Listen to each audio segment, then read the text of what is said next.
Hello, everyone. I'm Mohammad Tavakkoli, the inaugural director of the Elahé Omidyar Mir-Djalali Institute of Iranian Studies at the University of Toronto. I welcome you all to the final session of the fall 2023 virtual seminar series, Persian Second Language Pedagogy, New Trends and Innovations.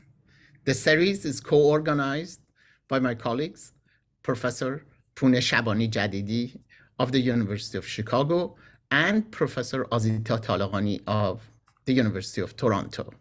The series is co-hosted and co-sponsored by the University of Chicago's Department of Near Eastern Languages and Civilization and the Center for Middle Eastern Studies and the University of Toronto's Department of Near and Middle Eastern Civilizations.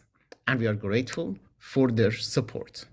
I'm also thankful to the Roshan Cultural Heritage Institute for generously funding the establishment of the Elahé Omidyar Mir-Djalali Institute of Iranian Studies at the University of Toronto. At the outset, I would like to express our collective gratitude to Canada's Indigenous people and acknowledge this land on which the Elahé Omidyar Mir-Djalali Institute of Iranian Studies operates. For thousands of years, it has been the traditional land of the Huron-Wendat, the Seneca, and most recently, the Mississaugas of Credit River. Today, this meeting place continues to be the home to many Indigenous people from across Turtle Island, and we are grateful to have the opportunity to live, learn, and teach on their ancestral homeland. I'm honored to introduce today's speaker and the co-convener of the series, Dr. Pouneh Shabani-Jadidi. Dr. Shabani-Jadidi is an instructional professor of Persian at the University of Chicago. She was awarded a PhD in linguistics from the University of Ottawa in 2012 and another PhD in applied linguistics from Tehran Azad University in 2004. Her research focuses on second language acquisition and pedagogy, as well as psycholinguistics and Persian literary translation. She's the author of Processing Compound Verbs in Persian, a psycholinguistic approach to complex predicates, which was published in 2014, and Translation Metacognitive Strategies, published in 2009. In addition, she's the editor of the Routledge Handbook of Second Language Acquisition and Pedagogy, published in 2020, and the co-editor of the Oxford Handbook of Persian Linguistics and the Routledge Handbook of Persian Literary Translation, which was published in 2022. She has also published What the Persian Media Says in 2014, and a 3-volume series of Persian language textbook published by Routledge entitled Persian is Sweet. Today, Professor Shabani will speak on ABC or BCA, what to teach first, the psycholinguistic approach to teaching Persian as a second language. Professor Azita Talaqani, my exceptional colleague, will moderate today's session. Professor Shabani-Jadidi, please start. Thank you very much.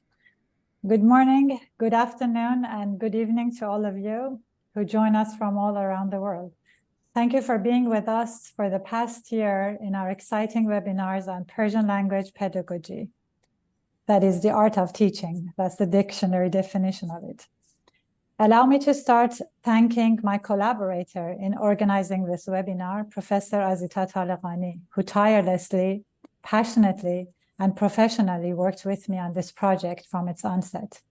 My special and profound thanks to Professor Mohammad Tavakkoli Tarqi for believing in our project and for supporting us actualize it and participating in every talk, even though it's not his immediate field of interest. Without the support of the Department of Near Eastern Languages and Civilizations and the Center for the Middle Eastern Studies at the University of Chicago and the Elahé Omidyar Mir-Djalali Institute of Iranian Studies at the University of Toronto, this project would never have happened. Last but not least, I would like to personally thank Dr. Elahé Omidyar Mir-Djalali for supporting these webinars. Having a PhD in linguistics from Sorbonne University in Paris, and having been a professor of French and linguistics in the US, and conducting translations of Sufi texts from Persian to English and to French for a long time, she is very sympathetic with our cause, and she has been with us in every talk. She is an inspiration to all of us. Now I will start to give my talk. I will try to make it to limit it to 40 minutes, 45 minutes, so that we have room for discussions. Okay, do you see it fine? Okay, perfect. So the title, as you know already, is on psycholinguistic approach to teaching Persian as a second language acquisition. The outline is I will tell you first a little bit about different people, different groups of researchers who work on psycholinguistic research. That is linguists, cognitive psychologists, and pedagogues, which is, I better say, pedagogy specialists. Then I will tell you a little bit about research techniques in psycholinguistics because it's a little bit different from other disciplines in linguistics.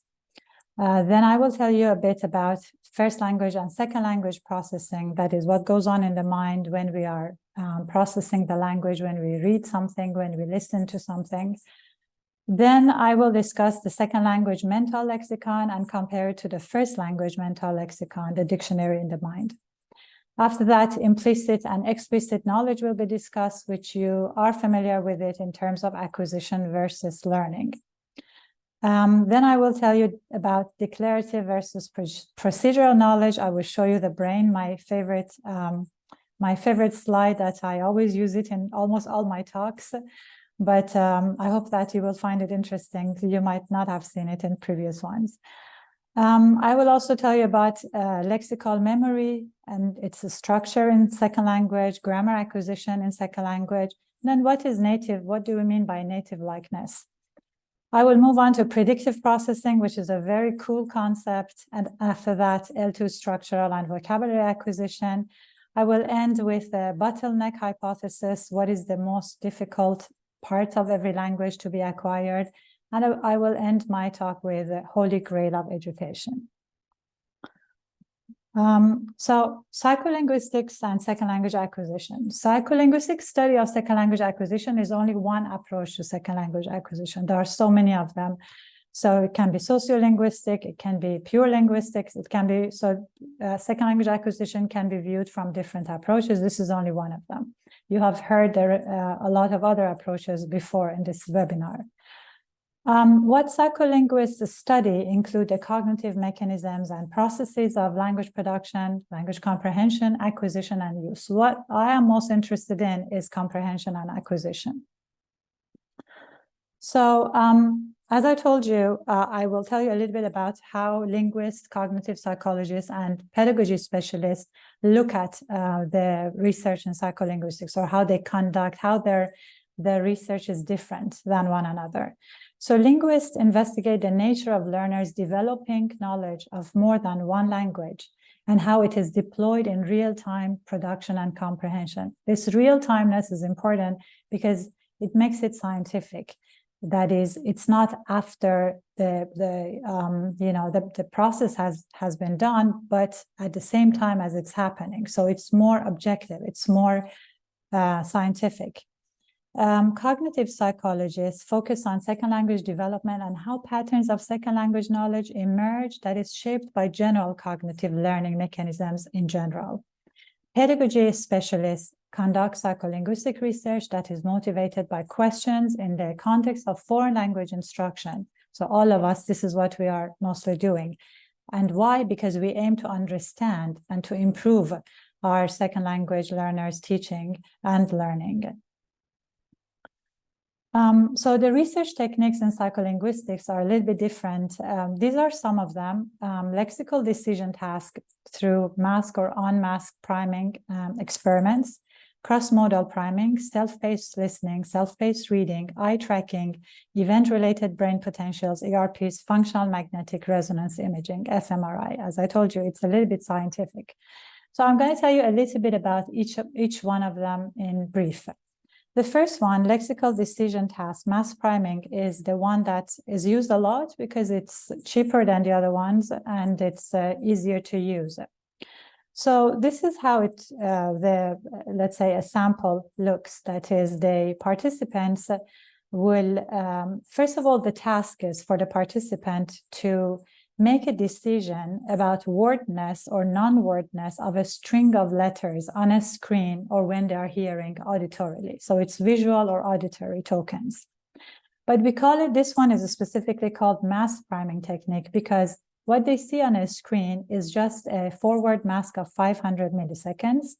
So the brain has enough time to process it consciously, followed by a prime, it's called prime, so it's a word or a string of letters for 50 milliseconds only. So the brain doesn't have enough time to process it consciously, but it does process it subconsciously.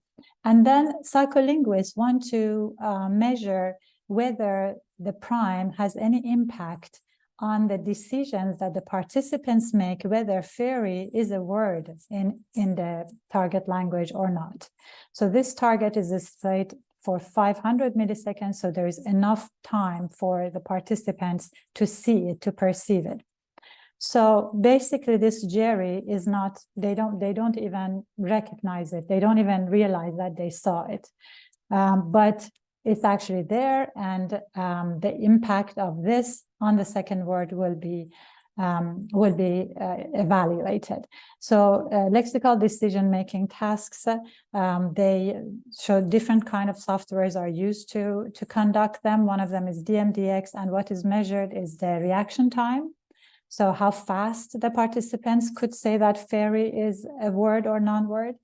And this speed of its recognition depends on the prime. So sometimes the prime can inhibit the recognition of fairy as a word, or it can accelerate it. So there is an inhibitory or a facilitatory effect. And then also the percentage correct is measured as well.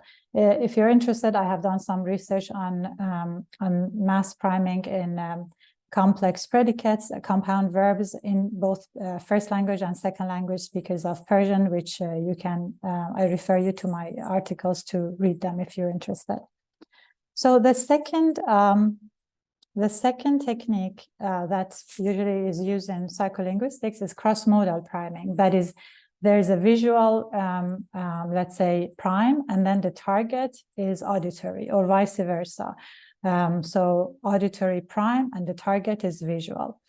Self-paced listening and self-paced reading, then as the name suggests, the participant can pace their own, the appearance of the tokens on the screen, or they can hear the words in a sentence, by themselves. They can self-pace themselves. Eye tracking is another technique that I want to show a picture. So this is eye tracking, and eye tracking is a technique in which, by which eye movements are monitored and recorded in order to understand visual attention and behavior. And this is useful for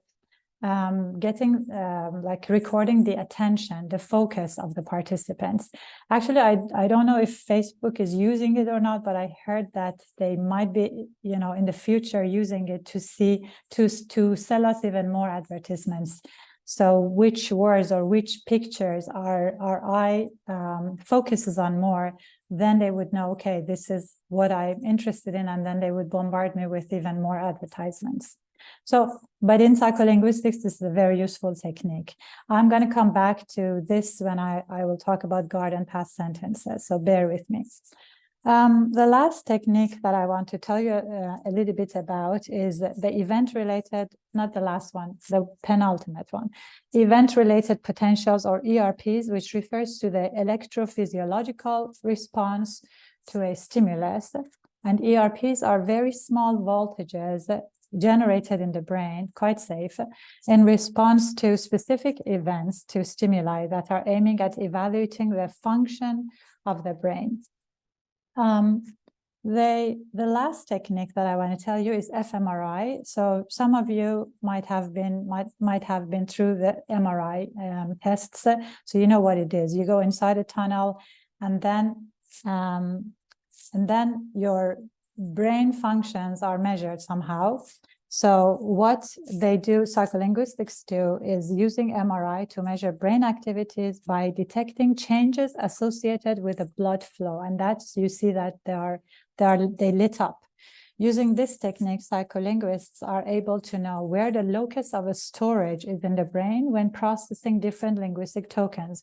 For example, if we hear idioms, or if we hear vocabulary, or if we hear, let's say, a sentence, a structure that we haven't heard before, different parts of the brain, even vocabulary that are more let's say action type than emotion type, different parts of the brain are lit. And this is very helpful because they know how the words are stored and where the words are stored and where they are retrieved from. Okay, so in the past, bilingualism and second language was considered to be a deficit form of monolingualism. So the researchers investigated how and why second language learners can or often fail to master a second language. But nowadays, researchers understand how learners successfully juggle two or more languages in their minds. So bilingualism is no more considered a deficiency, but rather a more complex mastery. And this is very important. Like a lot of times in our classes, we go in, we introduce a structure, or we give vocabulary, so that's the input. And then we expect them next time to tell us exactly what we taught them, the output. But that's not so simple, because from the input to become output, they have to get it. This is called intake. From intake, they have to store it in the brain. Some of them will be uptake, and then from the uptake, then output comes.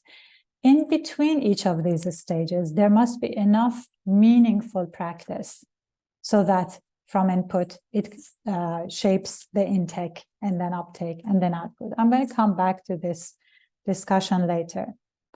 So first language and second language processing. So if we are reading a word or if you are reading a sentence, how do we process it? Do we process it as a whole? Like if you hear ice cream, do you process it as ice cream or ice cream or I scream? Like how?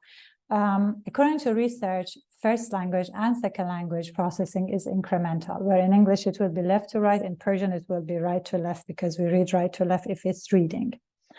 The incremental processing of second language input becomes the key process that derives second language grammar acquisition. Why? Because second language learners first rely on their L1 grammatical features, and then they see that, oops, it's not working. So they will notice the L2 grammatical feature, and then that's when the learning happens. So such processing failures are critical for learning.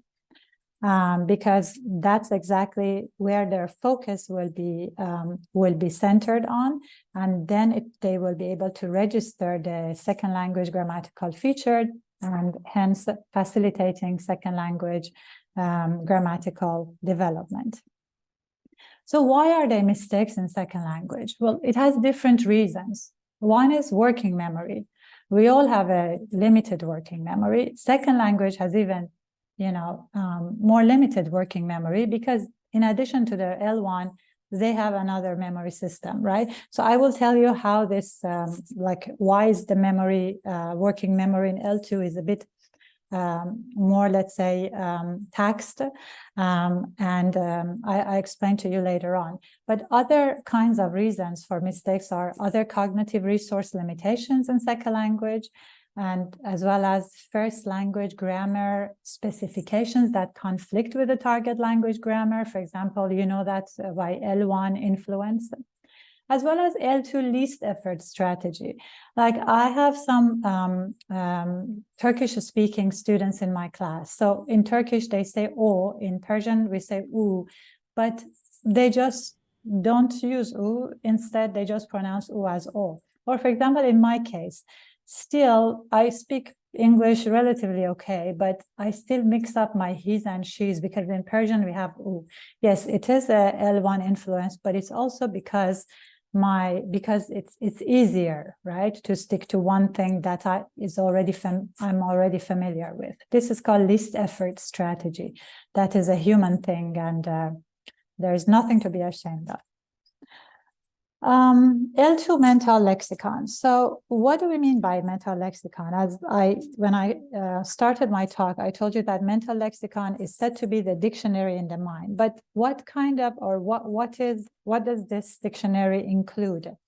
It's actually the mental storage of words where their linguistic properties are encoded based on form, meaning, morphological structure, and phonological structure and subcategorization frames, and all that information, they are kind of in form of networks, or they exist in the mental lexicon. And for example, for a concept, let's say if I have the concept of love, right? So in my mind, I have love in English, love in Persian, love in Azeri, because I know Azeri too. I know a little bit of French, so love in French. And all the words that I know, all the actions, they are in kind of a network. They exist in my mental lexicon. And when I want to process the word love, if I see it, all of these are in competition, for me to pick them. And so the psycholinguistic research is actually one of the things that it does is to understand the structure of the mental lexicon. There are different approaches for second language mental lexicon. One of them is memory-based approach, which entails that all second language words are represented in the episodic memory and not in the lexical long-term memory, while most L1 words are represented in lexical memories. You might ask why? All my L1 words, I know them quite well. Yes, but if I go to a seminar on astrophysics, I'm sure that there are words that I have never heard before. So those words will be stored in my episodic memory, not in my long-term memory. If through practice, I see those words again and again and again, and they become meaningful to me, then I will store them in my long-term memory. Another approach is representations-based approach, which entails that second language learners rely on the same memory system as monolinguals, but they have fuzzy lexical representations of less familiar L2 words. This is also true for L1 words that are the astrophysics words. So those will be fuzzier for me than regular words. Then there is a problem of L2 encoding problem. Why do we have problems encoding second language? Well, let's start with phonological categorization difficulties, right? For example, when I was studying French, I could not hear the differences between different e's, for example. I just couldn't hear them because I don't have them in my repertoire of phonemes in my brain. Or Japanese students who learn English, for example, it's very hard for them to distinguish between ladder and rather because the L and the R, they sound the same to them, right? So there you go. That's one problem. There's also non-retainment of form and meaning of novel L2 words. So if we don't have enough practice with a form, with a new form and with a new vocabulary, of course, this is insufficient input. Of course, it doesn't lead to input. It doesn't lead the input to become intake, to become uptake, and to become output, right? So then implicit and explicit knowledge is what most of you know as acquisition versus learning that was introduced by Krashen in 1981, as you all know. So what does it entail? Explicit is conscious and verbalized knowledge, while implicit is unconscious and tacit knowledge of regularities in a language. We also have explicit and implicit learning dichotomy, which refers to conscious intentional versus unconscious learning of regularities in language. So we're going to talk about explicit and implicit and whether they can change into each other or not. There's also another kind of learning called incidental learning, which is unplanned and unintentional and can be either explicit or implicit. Like when you hear something, like you listen to songs, for example, or you watch TV, for example. Interface hypothesis addresses the question of whether explicit knowledge directly impacts or can become implicit knowledge. So whether, when we teach our students grammatical structures, are they going to actually acquire it and automatize it and turn it to implicit knowledge? And then the opposite is also true. That is the question of whether implicit knowledge can give rise to explicit knowledge. So once the students are good at, let's say, some kind of grammar, are they able to actually, talk about the rule explicitly? Some of you might have encountered the last one, actually, because some of you might be teaching Persian, but not coming from a linguistic background, from literature background, history background. And for you, you had to think about the grammar of Persian in order to teach it, in order to explain it to somebody else. So that is what reverse interface hypothesis is. So declarative versus procedural knowledge is another key concept in psycholinguistics. Declarative knowledge refers to the knowledge of facts, events, lexical items, idioms, and procedural knowledge refers to the knowledge of how to perform motor actions, calculations, syntax, production of language.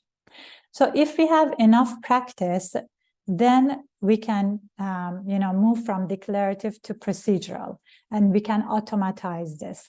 So by practice, we mean activities that are typically involve deliberate or systematic repetition that is aimed at developing second language knowledge and skills. And then this is what automaticity is. That is an advanced stage in the acquisition at which knowledge and skill can be deployed quickly, efficiently, effortlessly, stably, and unconsciously. So driving, for example, for a lot of you who drive, has become automatic. You don't think, should I put the gear? Oops, sorry, I'm still thinking about a manual. But in my time, we had to change the gear manually. So I don't think about it. I just do it subconsciously because the knowledge has become automatic. The declarative knowledge has turned into procedural knowledge. What happens in L1 and L2? How are declarative and procedural knowledge different in them? Well, let me show you my favorite brain picture. Okay, so this is the brain. And what we are dealing with is the green area, which is called temporal lobe, and the frontal lobe, which is yellow. So according to research, one of the more famous ones is called DPM, Declarative Procedural Model. L1 speakers possess two brain memory systems, that is declarative memory and procedural memory, and they work hand in hand simultaneously in parallel, but not for L2 speakers, especially at the lower proficiency levels. They mostly depend on the declarative memory. So what is stored in the declarative memory, that is the green area, is the lexicon, so the words, idioms, and it's also in charge of language comprehension. So that is just explicit and conscious knowledge that is stored in the green area here.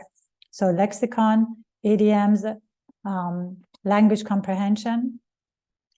The yellow area is which is called the frontal lobe. What is stored here? Implicit knowledge, automatic knowledge, syntax, speech production, and implicit knowledge, right? These are all stored in the frontal lobe. So words here, rules here. In L1, they work simultaneously, hand in hand. In L2, not in the first year, but in the second year, they do start to use both of them. What does it depend on? It depends on the amount of input. So give them enough input, type of input, meaningful input is good, age of acquisition. So of course, the younger, the better.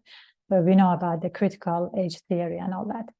So this L2 speakers, depending on declarative memory mostly, has been supported by shallow structure hypothesis, which was introduced by Klassen and Felser in 2006, and it entails that second language grammar is shallower and less detailed than L1 grammar, but it doesn't stay there. As the proficiency increases, this L2 grammar becomes more and more L1-like. Okay. So this is the brain of our poor students. So processing an L2 at the beginner and intermediate stages is very taxing on the brain.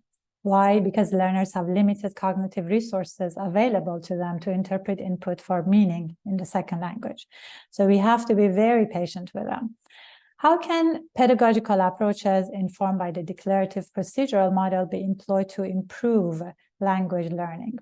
Well, I love this theory. I think it's very clear. Skill acquisition theory entails that the learner first acquires declarative knowledge, that is explicit knowledge, about a specific L2 form through instruction or observation. So if it's through instruction, it's explicit, and if it's through observation, it's implicit.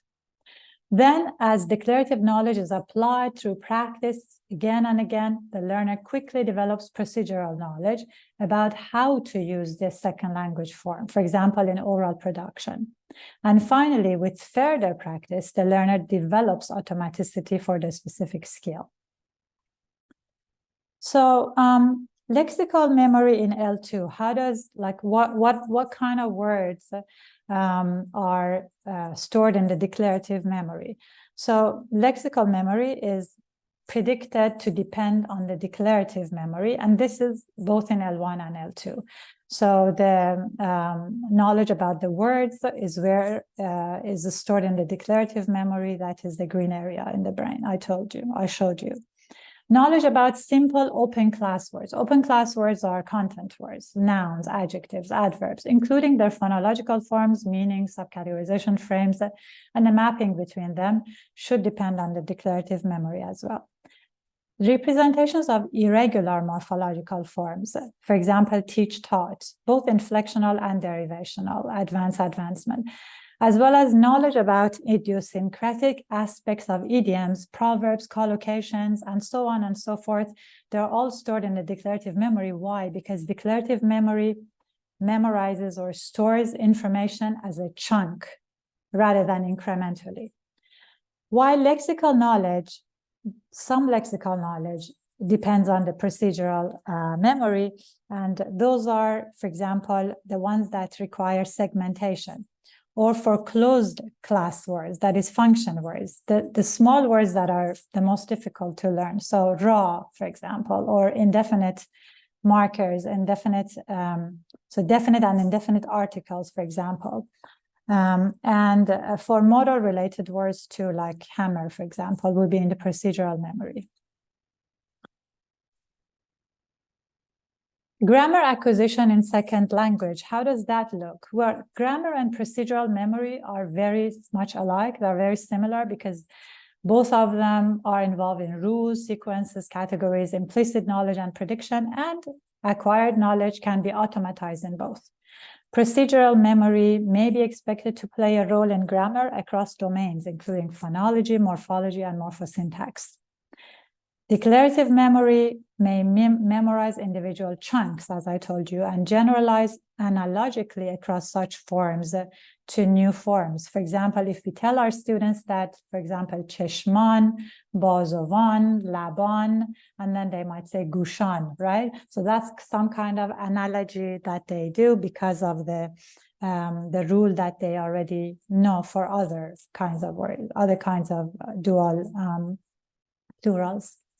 Finally, any individual or group that has better declarative memory should rely more on the declarative memory, and conversely for those who are better in procedural memory.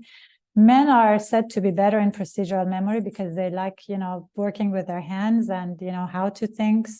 Women are said to be better in declarative memory, but I don't think it's a clear-cut, distinction. Some women are better in procedural memory, some men are better in declarative memory. But anyway, whoever is better in whichever memory, they will depend more on them. So this is when individual differences is very important. So when we are teaching our students some grammatical form, we better, approach this from different directions so that both people who are, they have individual differences will be accommodated. Now, what does native likeness look like? As you notice here, I left the research done because I wanted to show you that this is actually robust and based on robust research data. Immersion-based second language learning can lead to more native-like brain responses than classroom-based learning contexts. That's why we teach our students for 1 year. Okay, they learn something, then they go to Tehran, they khoda for 2 months, and they become very good. It's not because they are better teachers, maybe they are, but also because they are immersed in the language. So immersion actually leads to native likeness. Research also shows that more native-like brain responses are found among participants who demonstrate greater explicit knowledge of targeted second language structure. So this means that, for example, when we are giving the input of, let's say, a second language structure to students, and we are just giving them we are teaching them implicitly how the if clause works in Persian, for example, it's not a bad idea to ask them to infer or to take out the rule, the grammar rule, like what happens after if, it happens this and that in class, so that they are kind of conscious, they're kind of grow this explicit knowledge about the L2 structure, because according to research, if they do have it, then it means that they become more native-like. And finally, knowledge of the specific second language structure under investigation is a stronger predictor of participants' brain responses than general L2 proficiency per se. That's why a whole thesis in second language acquisition is written on just the word even, hatta, or a whole thesis is written on Ra and how Ra is acquired in second language speakers of Persian. So focusing on one specific structure is actually very important in this field, in any field. So this is very cool. Predictive processing, when you read in Persian, like you're reading newspapers or book, you can read very fast. Why? Because as you're reading, you're predicting, I'm going this way because I'm reading in Persian. So you predict the next word, right? Now, the same thing happens for the second language learners as well, right? So they make predictions about the upcoming linguistic input. Sometimes this doesn't match so the prediction is wrong, but that's called prediction error, but it's actually the prediction error that leads to cumulative changes in the linguistic system, and that is what leads to change, and that's what leads to learning. For example, when L2 speakers engage in semantic prediction, for example, when they listen or they read semantically high constraint sentences like Mary reads and then if there are pictures of, let's say, a letter, an apple, so before even the participant reads or hears up to the end of the sentence, their gaze, so if you're doing eye tracking, for example, experiment, the gaze will be toward the letter, not toward the apple. So the brain is just predicting the next element. So here, some of you who have done linguistics, you might be familiar with garden path sentences like the horse raced past the barn, fell. So up until fell, you think that the horse is the subject of race, but then when you get to fell, you say, oops, what happened? I have to go back and recalculate. The horse was not the subject of race, it was the object. The horse is the subject of fell. So this is actually, eye tracking is very useful for garden path sentences of this kind. So this is where recalculations and prediction errors happen. So even in so L1 or L2, no matter what, we have predictions, we make predictions, and of course there are some unpredicted input that they clash, and then that's fine because that's when the learning happens. Another cool thing is second language structural acquisition. That I don't know if you've tried it or not, but I mean, I've tried it, like when I read a book that has more, let's say, elevated kind of vocabularies, like, I was reading Bahram Beyzai's one of the books that he wrote, which had a lot of, high level kind of vocabulary, I was using high level vocabularies more than I was before, right? So research has shown that recently heard or produced structures have a residue, and you will use them, you tend to use them more. This happens in second language in L2 learners as well. So if you want them to use conditional sentences, probably when you enter the class at the warm-up, tell them about if something, something, something, because that will impact that will leave a residual in their brain, and that's what leads them to use it.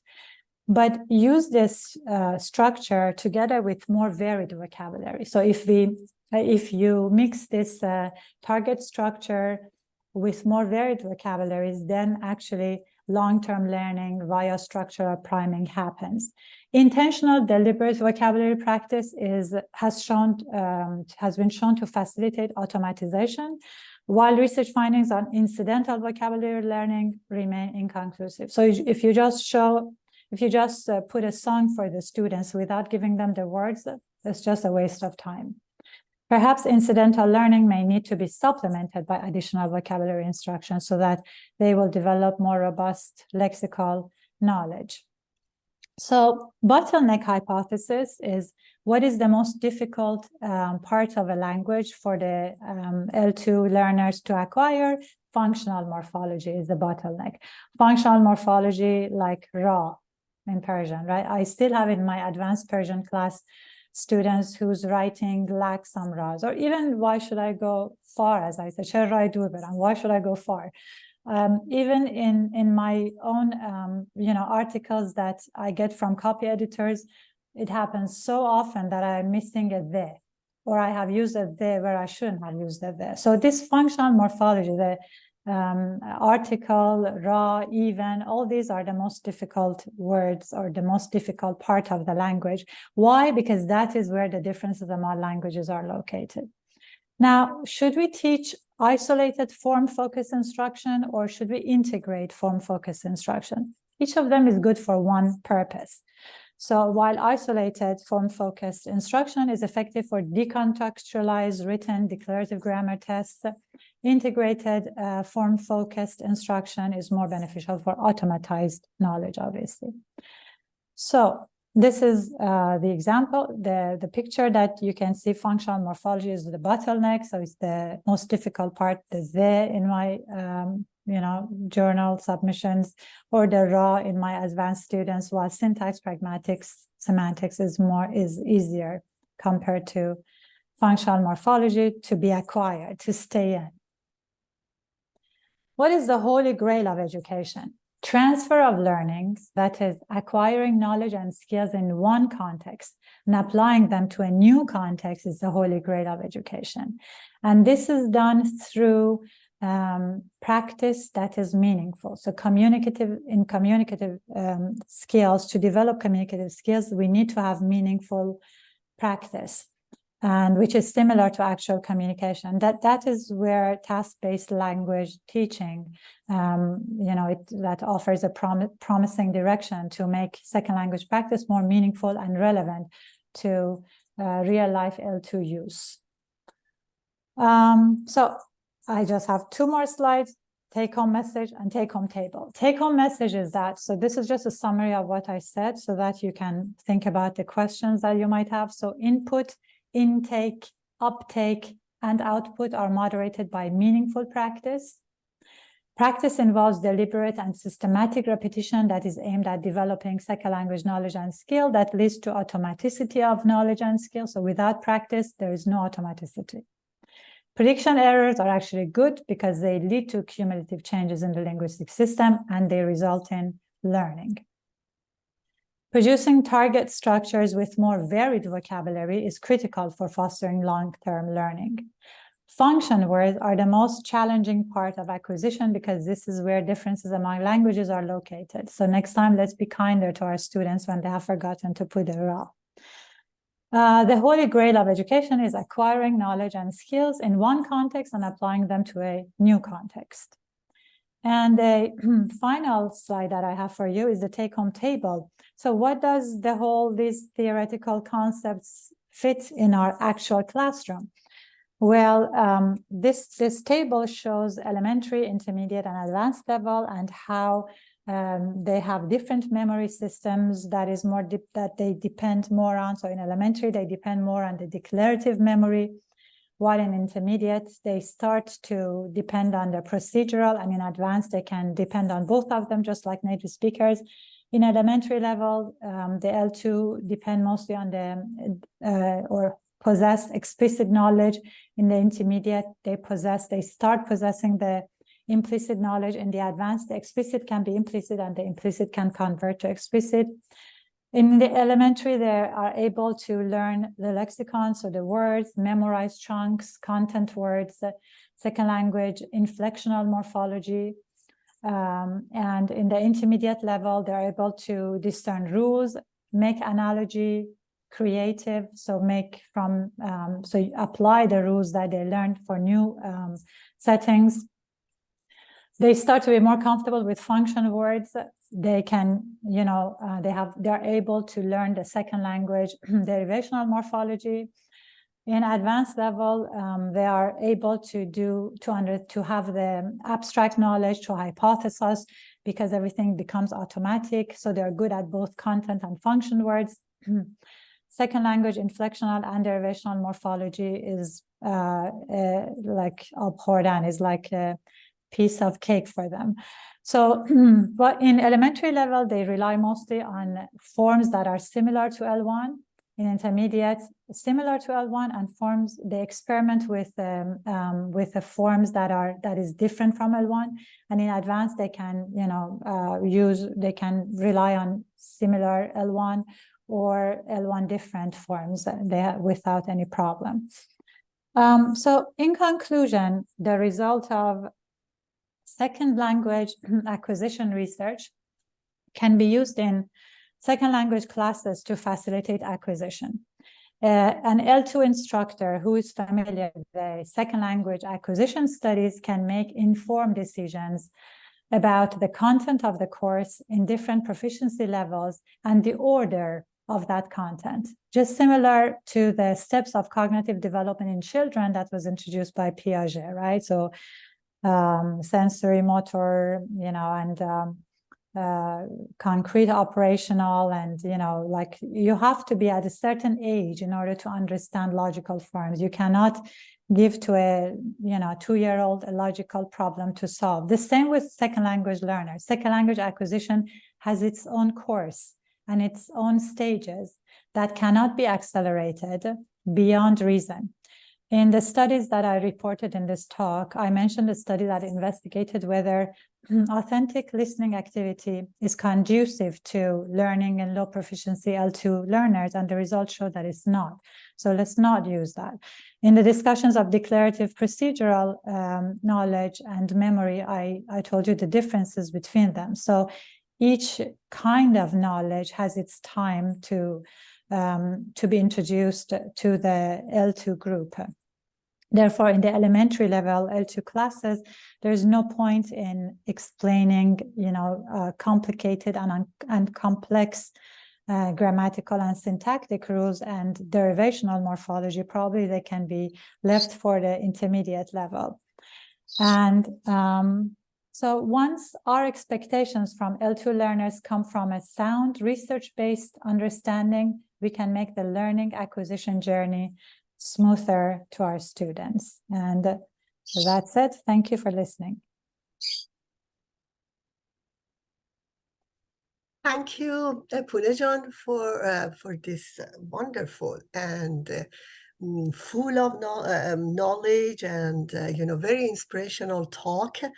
I don't know how to really summarize what you mentioned in this talk. It's too much information, But I just wanted to say that that's a very, very brief overview of what Pouneh mentioned, because I do not want to take your time for question, answer, and comments. First, Pouneh talk about the different groups that focus on pedagogy and language learning, psycholinguistics, linguists, and cognitive pedagogy, and how they are different and how their approaches are different in second language pedagogy. And then she talks about the techniques that usually Psycholing use, and I really enjoy that part, because there are so many information over there that can help us, that we use in experimental method and then go and use it in the class, and it works with our students, like techniques like, for example, max priming techniques, or we had lexical decision techniques, fMRI, and eye tracking techniques. And she also talked about the self-paced in listening and reading, that the subject hear or read something, and then, or based on, because it's a self-paced, they can figure out how to prime with a specific word, or the reading in the sentence. Then the very important question that Pouneh highlighted in her talk, that how why their learners make mistake, and how we can help them to reduce this mistake through different psycholinguistics approach, techniques, and methods that Pouneh highlights in her talk. And she beautifully shows that in L2 process, we have the input, we have intake, then we have uptake and output, and how practice is important in each, between each part of this continuum that Pouneh highlighted. She also talked about the L2 mental lexicon, and emphasize of a memory-based approach, a representational-based approach, and L2 encoding problem. And what I like about this part, about the explicit, implicit knowledge and explicit, implicit learning, the differences between them, that Pouneh highlighted beautifully. Then Pouneh talked about incidental learning, interface hypothesis, and reverse interface, that how explicit, implicit knowledge and learning works in the last two hypotheses, in interface and reverse interface. The best part related to the knowledge that Pouneh focused, it was a declarative knowledge and procedural knowledge. And at the end of her lecture, she tried to correspond this with the classroom, with the level that we have, and make a connection with the memory, and how, the ability of L1, L2, and the interference of L1 in different levels, with help of the declarative knowledge and procedural knowledge. Also, she talked about native likeness, and I hope that we have someday all our language learners of Persian have this opportunity to use of the immersion-based L2, because I agree with Pouneh, this is the best way that language learner can get the basic from our institute, and then go to Iran and try to develop and progress their knowledge. And I think that's it that I wanted to highlight, because there are many information here, but I don't want to take your time. I just want to give more time for question, answer, and comments. Now the panel open for discussion, question, answer. You can raise your hand, or you can write your question in your chat. Okay, Gyöste, you are the first one. Yes, thank you so much, Pouneh. This was really amazing. I mean, you summarized the whole psycholinguistics literature in just 1 hour, which I think also shows what a great teacher you are, really. because indeed, I mean, there's the lexical processing, grammatical processing, memory, and crucially the second language applications of all those into classroom teaching. So thank you so much. And again, this is very much related to my own line of research. So I have many things to ask, but I will just ask one here. Because I did a structural priming task for my PhD. Currently, we have a masked lexical priming task on actually foreign origin words in Turkish, including Persian words that we have.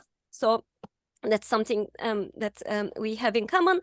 And another project which we will hopefully conduct is on using self-paced reading in advanced L2 learners of Turkish with ambiguous sentences. So anyway, I have so much to share with you. My question is, you mentioned some studies that found that learners with better explicit knowledge having higher proficiency, if I remember correctly.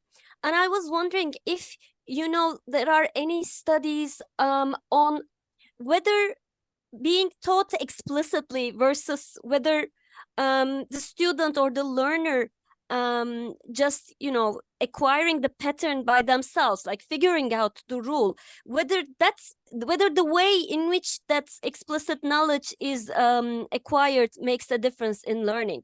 Would students perform better if we don't give the rule to them explicitly, but they themselves discover the rule?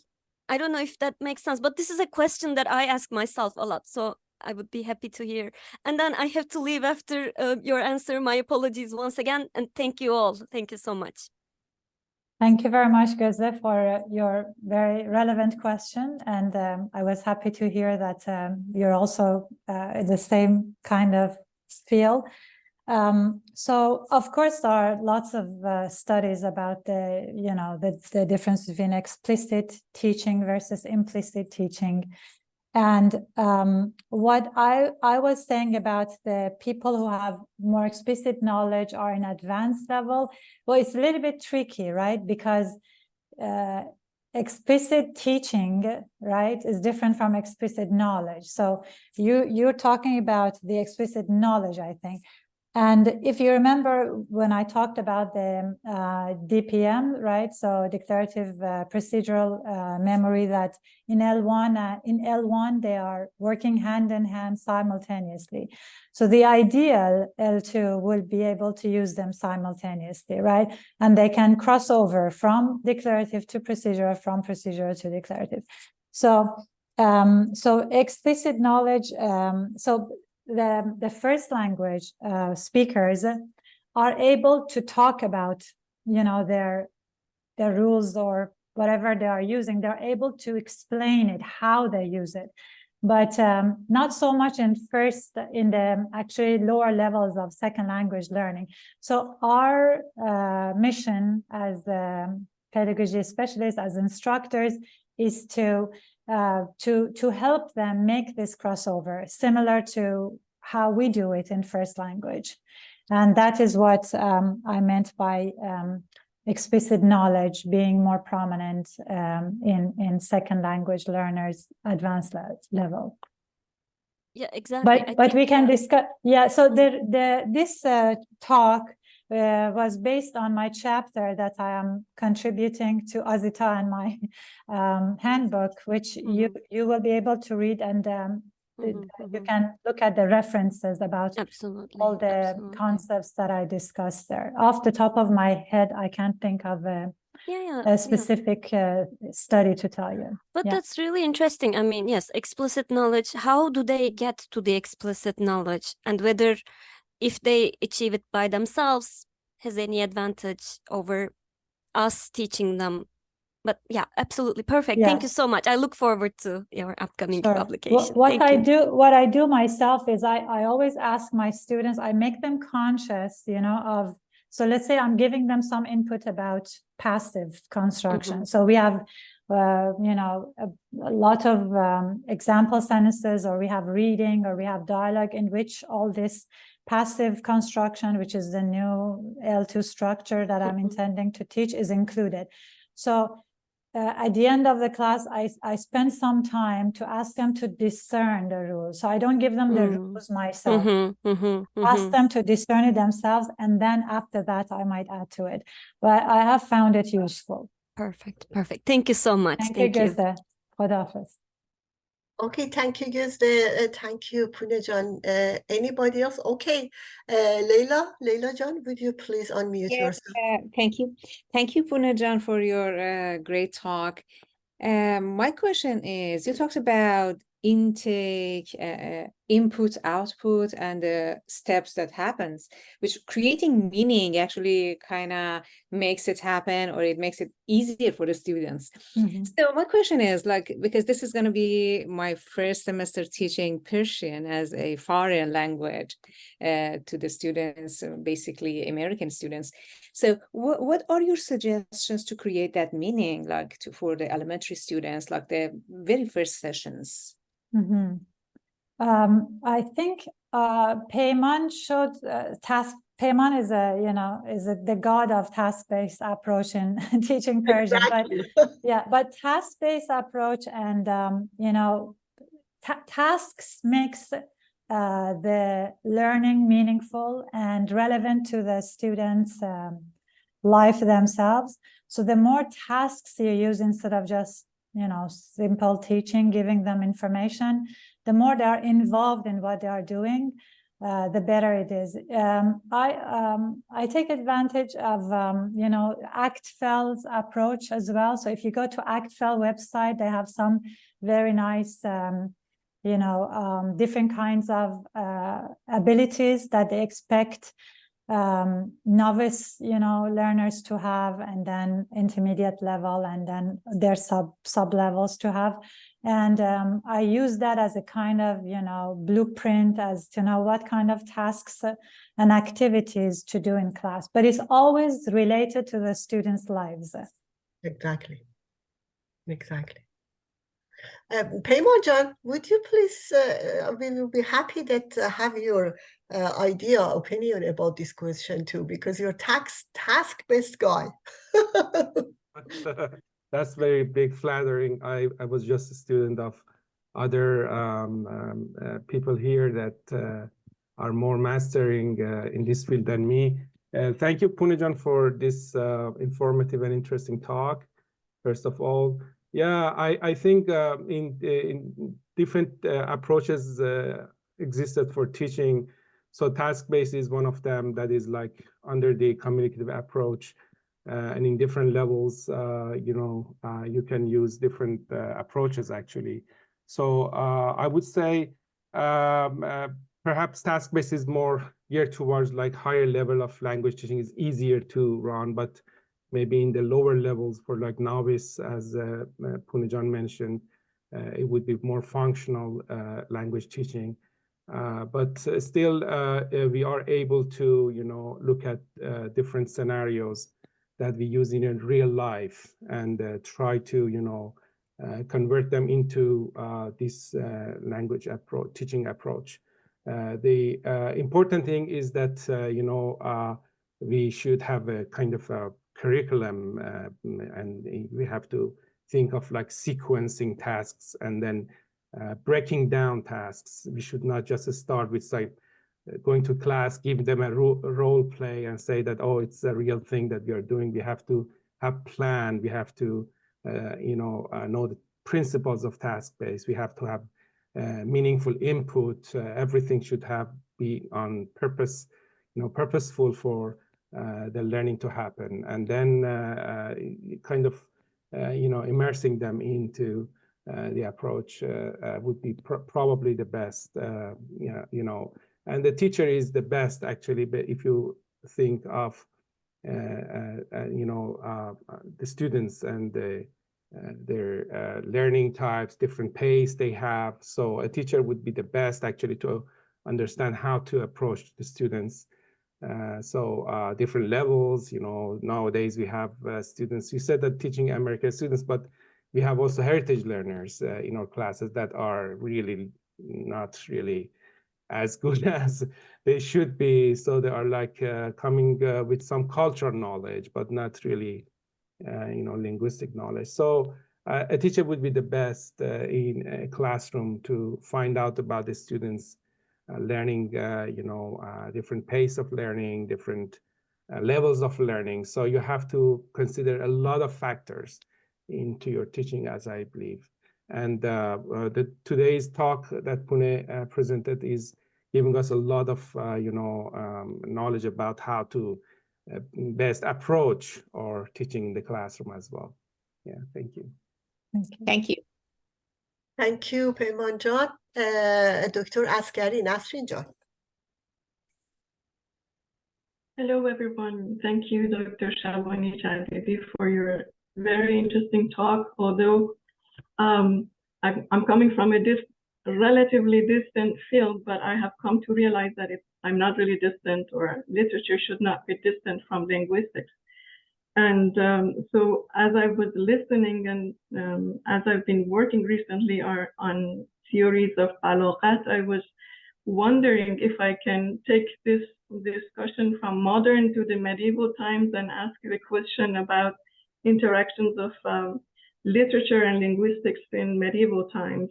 So I apologize if this is a bit out of the topic, but I would be interested in hearing your opinion and maybe directing me to the right research, if there's any research done on that topic, on the topic that I'm going to ask. I was wondering if modern linguistics or theories of modern linguistics can be used to better understand medieval works, because as you know, we have Ibn al-Muqaffa of Persian origin, who is known as the father of Arabic prose. Or we have Amir Khosrow in India of Turkish descent, who is writing beautiful Persian poetry and prose, who says Indian munshis speak and write Persian better than Persians and do Arabic better than Arabs. And he says Persians write and know Arabic better than Arabs.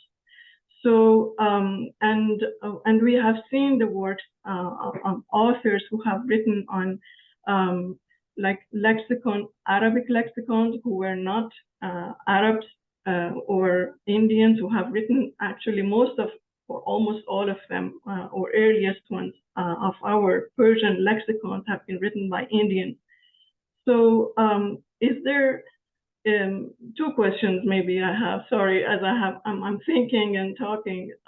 One is there a way, or are there linguistic theories that help us understand these authors and poets coming from a different psycholinguistics world and understanding a language from a different world? And not just understanding or writing about its grammar and lexicon, but also producing works that are considered as high in balaghat, elegant works, I mean.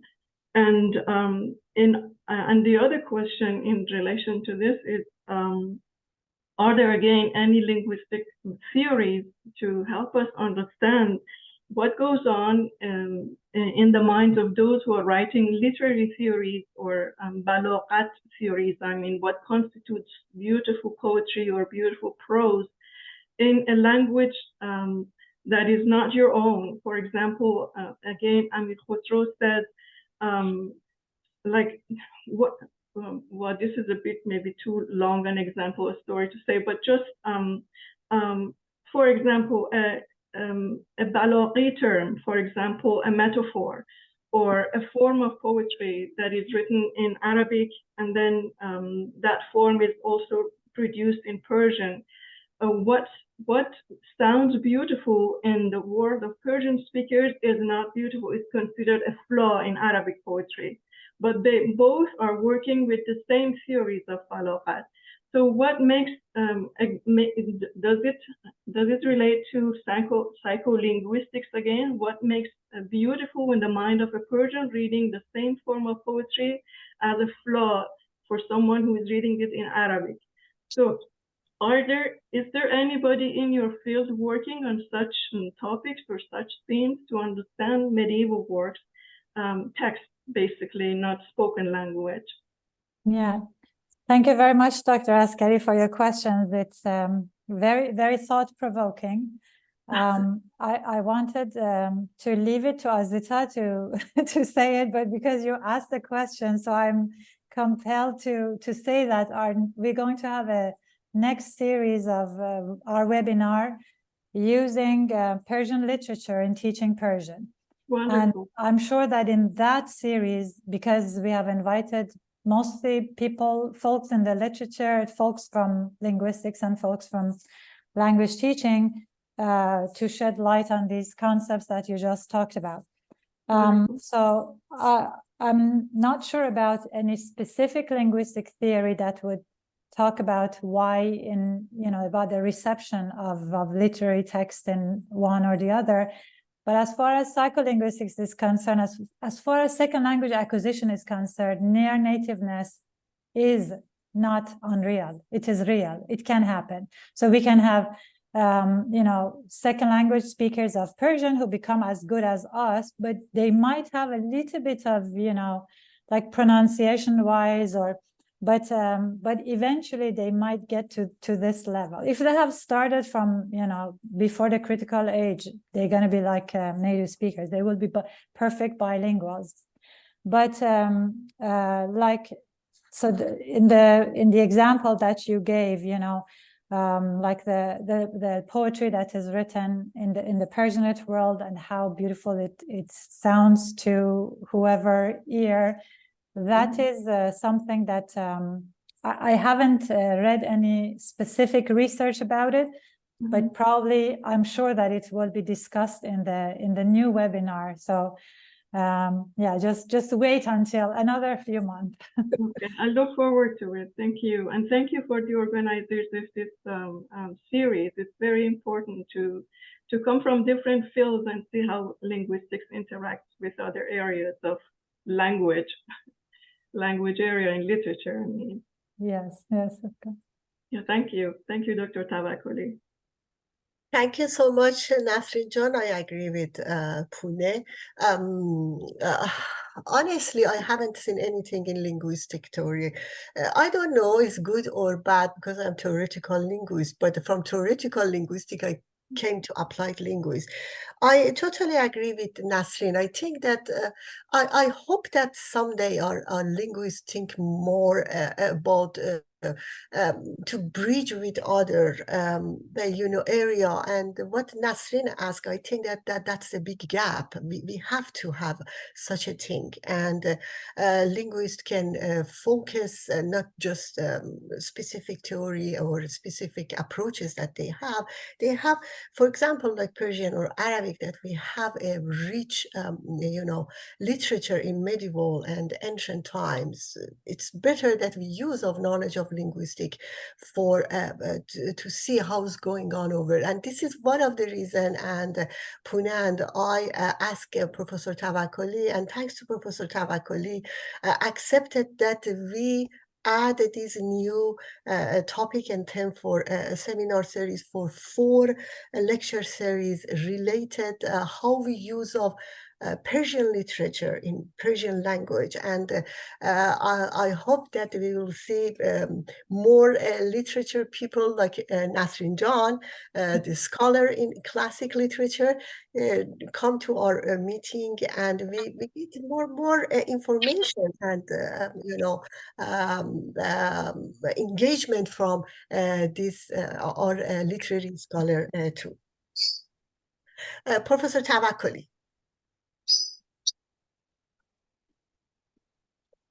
Unmute کنید. Pouneh Jan, thank you for your exceptional and highly informative presentation.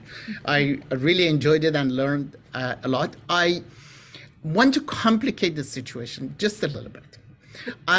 Many students who are taking Persian language in North America or in Europe, they already have a second language. And actually, Persian often happens to be the third language. And I'm wondering if you bring in another language. For example, we have right now students who are taking Persian who have Urdu or Hindi, and those are sort of their second or first languages. So when you take you re-articulate Persian as a second language, instead of second language, what if you make it third language? And how do these theories change? That's a very good question. Thank you, Mohammad Jan. In second language acquisition discipline, by L2, they mean LN. So L2, L3, L4, whatever you have, that will be L2. So L2 is just in contrast to L1. So whatever language you learn, it could be your L3, L4, L5, as long as it's not the L1, is considered L2. There are specifically research done on L3s and, go on. But when, like in general discussions, like what I was trying to give, the L2 could have been L3, L4. So it's just...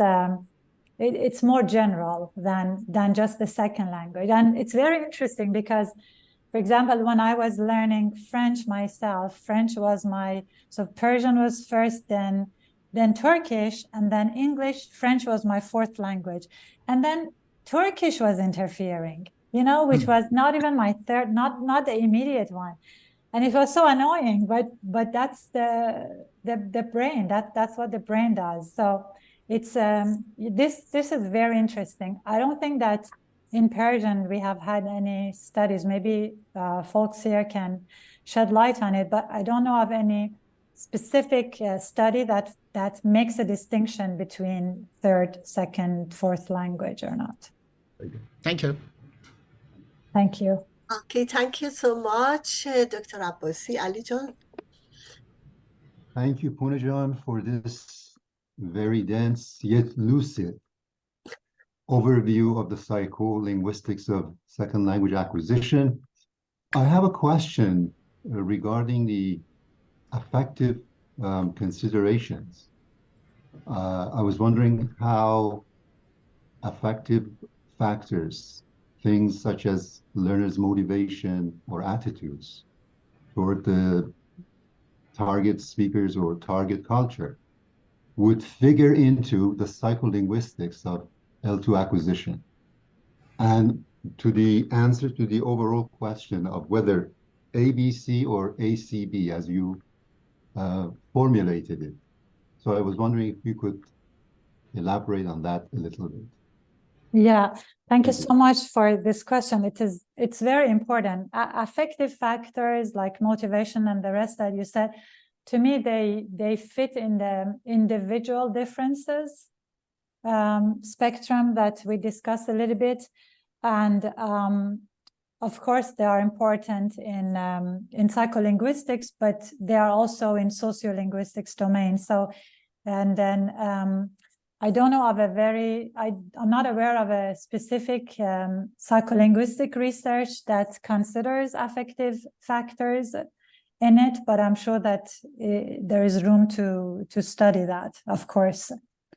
Yeah, that's the extent I can say about it. Thank you. Thank you.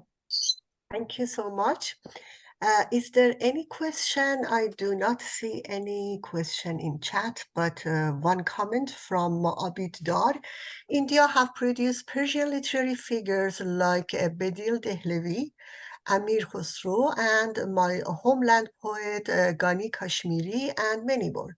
Persian was official language of Indian more than 400 years. Yes, I agree. Thank you so much for your point. Yeah, that's one of the reasons that we see that even Indian or Urdu scholars, they have a very, very high proficiency knowledge of Persian, and that's related to Nasrin's questions too, that they could, go with the Persian literature or poetry, very similar to our Iranian poets, based on the quality and so on.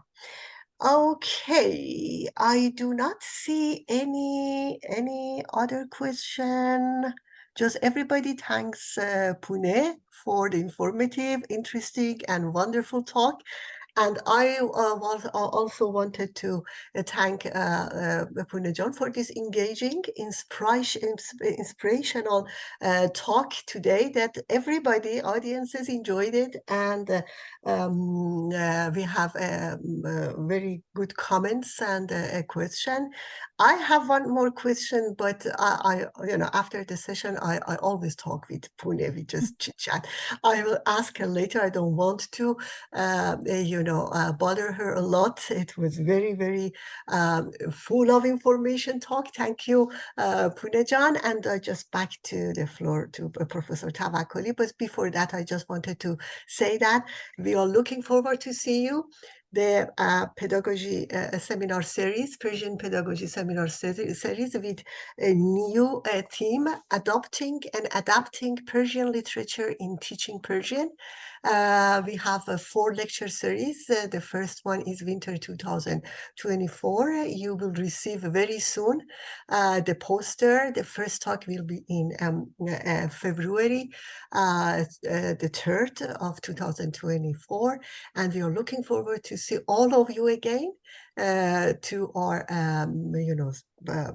our lecture series, and get your comments and give your comments and participate in our engaging discussion. And I just say that we are close to holiday season. I just want to say that I hope that each one of you have very nice and relaxing holiday season. Happy holidays and New Year's. Back to Professor Tawakkoli. Thank you again, Professor Shabani, for your outstanding presentation, and thank you, Professor Azita Talaqani, for moderating today's session, and both of you for co-convening this really informative seminar series. And I look forward to the new series that will begin, as Professor Azita Talaqani noted, in February. And thank you all for joining us, and happy holidays. Stay happy and healthy. Okay, thank you, everybody. Bye-bye. Have fun. Thank you, everybody. Thank you, Pouneh John. Thank you.